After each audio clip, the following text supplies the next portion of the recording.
which hopefully you've picked up on some techniques over the years that help you navigate the world a little better, both specifically and more broadly. For instance, when I'm dealing with someone who makes me feel suspicious, where I'm thinking they're just completely full of shiitake mushrooms, I try to stay quiet and just let them talk. Allowing them to talk is, in essence, giving them enough rope to hang themselves, if you'll forgive the brutal imagery. You know who talks a lot? Christian excusologist ordinaire Dr. William Lane Craig, a.k.a. Low Bar Bill. And this time, he's given us quite a special treat. Now, I know a lot of you will presume that I'm talking about Bill's 1 in a million faux pas, or his admission that he lowers the epistemic bar for Christianity, or his confessing that evidence doesn't matter to him, or saying that he knows things for certain because a very Holy Ghost speaks to his heart. But this one's even better, I think. In a single 1 minute 32-second video, Bill has completely destroyed both Christianity and the God of the Bible. Let's take a look. If there were perceptual, sensible evidence of God, then it wouldn't be the God of the Bible. It would be an idol, some sort of finite being that reflects photons off its physical body so that we could see it, or that sets up sound waves so that we could hear it. And that wouldn't be God. If you could have a direct, sensible apprehension of God, this would be a finite, limited being, unworthy of worship. Did you get that?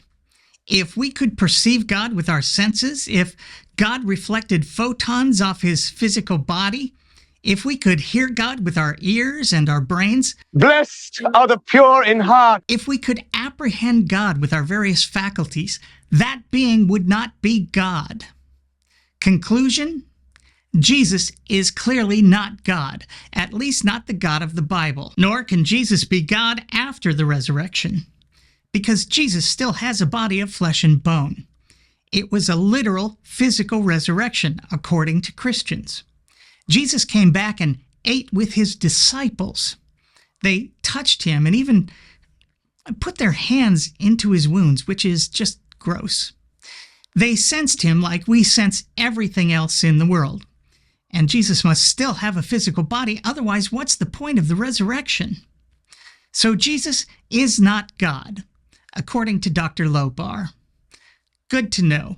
What else, Bill? So the fact that God is not perceptible by the five senses is just part and parcel of the greatness of God. He is a transcendent being who has created the physical universe and left traces in the physical universe that make his existence apparent.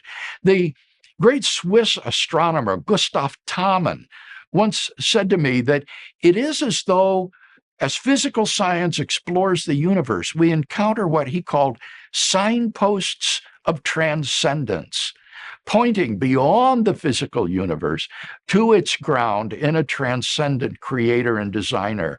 And I love that metaphor, signposts of transcendence, and I think that they are abundant in our physical world. Perhaps Bill is referring to things like the loa loa, or African eyeworm, which burrows into children's eyeballs, often causing blindness before the age of 5. Or maybe he's talking about mosquitoes, which spread malaria, dengue, Zika, etc.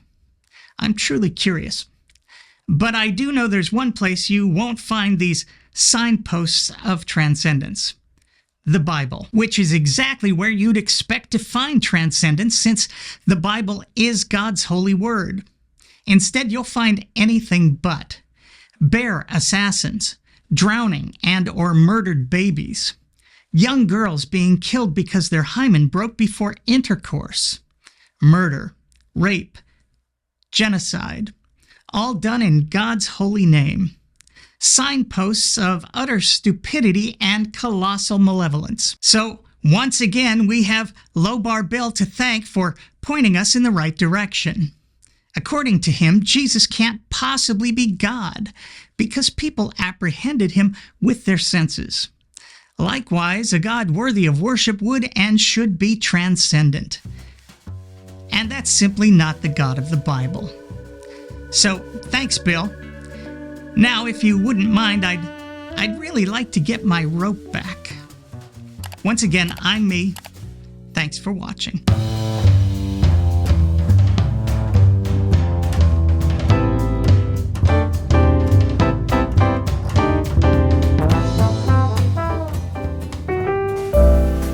Hey gang, thanks again for watching.